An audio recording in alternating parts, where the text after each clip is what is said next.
Շատ շատերը 10 պատվիրանը չեն ընթերցել մինչև վերջ, որ հարցնում ասում ես 10 պատվիրանները ընթերցել ես, ասում ահա ու սկզբի բառերն ամենակ ասում, մնացածը չի շարունակում։ Եկեք հիմա ընթերցենք ամբողջությամբ, որպեսզի հասկանալի լինի։ Առաջին պատվիրան.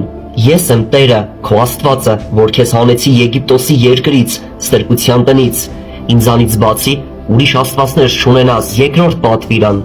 Իդեպ երկրորդ պատվիրանը շատ քչերն են մինչև վերջ կարդացել։ Քեզ համար կուռքեր չշինես, ոչ վերևում երկնքում, ոչ ներքևում երկրի վրա, եւ կամ երկրի տակ, ջրերի մեջ, եղած բաների նմանությամբ, նրանց երկրպագություն չանես, եւ չպաշտես նրանց, որովհետեւ ես քո Տեր Աստվածը, նախանձոտ Աստված եմ, որ հայրերի անօրենության համար պատժում եմ որդիներին, մինչև նրանց 3-րդ եւ 4-րդ սերունդը, որոնք ատում են ինձ, եւ ողորմում եմ նրանց մինչև 1000-րդ սերունդը, որոնք սիրում են ինձ եւ պահում են իմ պատվիրանները։ Երրորդ պատվիրան.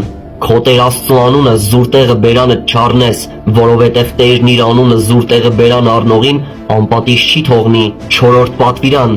Հիշիր հանգստի օրը, որպեսզի սուրբ պահես այն, 6 օր աշխատիր եւ կատարիր քո բոլոր գործերը, բայց 7-րդ օրը քո Տեր Աստծո հանգստի օրն է։ Դու ոչ մի գործ չանես, ոչ դու, ոչ քո որդին, ոչ քո աղջիկը, ոչ քո ծառան ու աղախինը, ոչ քո անասունը, ոչ էլ քո դռան եղողոտարականը, որովհետև Տերը 6 օրում ստեղծեց երկինքն ու երկիրը, ծովն ու դրա մեջ բոլոր եղածները, իսկ 7-րդ օրը հանգստացավ։ Դրա համար Տերը օրհնեց հանգստի օրը եւ սրբացրեց այն։ 5-րդ պատվիրան. Պատվիր քո հորն ու մորը, որպեսզի քո կյանքի օրերը երկար լինեն այն երկրի վրա, որ քո Տեր Աստվածը տալու է քեզ։ 6-րդ պատվիրան. Մի սպանիր։ 7-րդ պատվիրան. Մի շնացիր։ 8-րդ պատվիրան.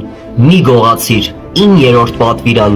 Քո հարևանի դեմ սուտ վկայություն մի տուր։ Եվ 10-րդ պատվիրան.